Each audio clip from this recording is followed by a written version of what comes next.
2010, the 8th Magners International Comedy Festival took place between the 11th and 28th of March.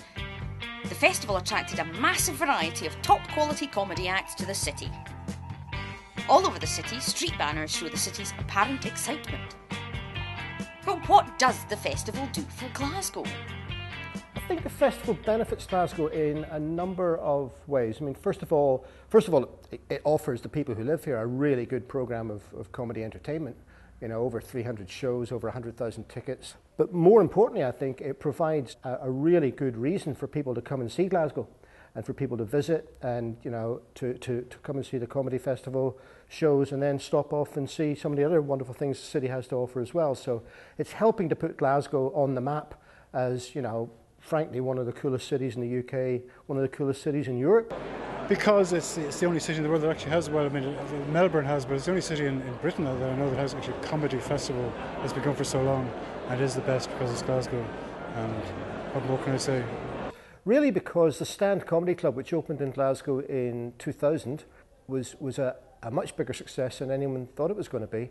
And when we were having a debrief on that with the City Council, who were one of the people who supported us getting the club up and running, we came up with the idea that a comedy festival might be a good thing for Glasgow, because there would be quite a loyal local audience who wanted to see comedy. And at that time, a lot of cities throughout the UK were toying with the idea of putting on a comedy festival.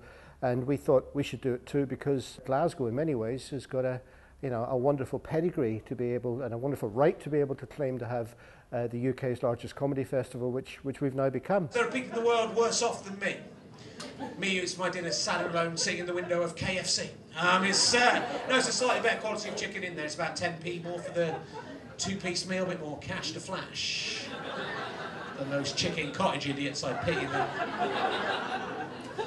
Occasionally I see a bloke staring in the window at me, a look of pity, disdain on his face. I think, yeah, he's on his way to Nando's. So, You know, we've got a very proud lineage of good comedy performers coming from Glasgow and performing in Glasgow, all the way through from Charlie Chaplin through Billy Connolly to Frankie Boyle and others coming up behind him. So, you know, we're no shortage of comedians, and we've got a really generous audience that like comedy. It's a great place to have it.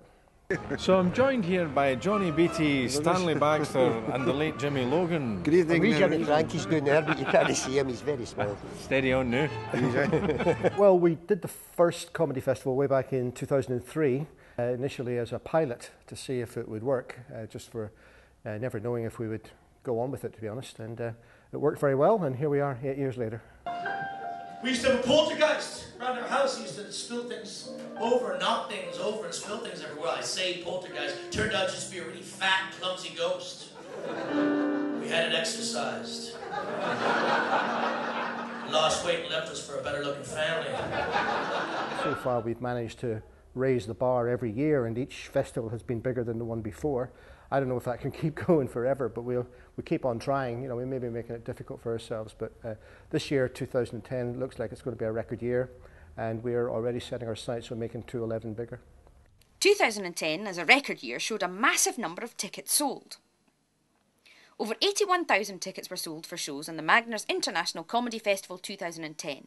Compared to sales of just over 75,000 tickets in 2009, this is an 8% increase year on year. Perhaps this growth in sales can be attributed to the strength of this year's programme.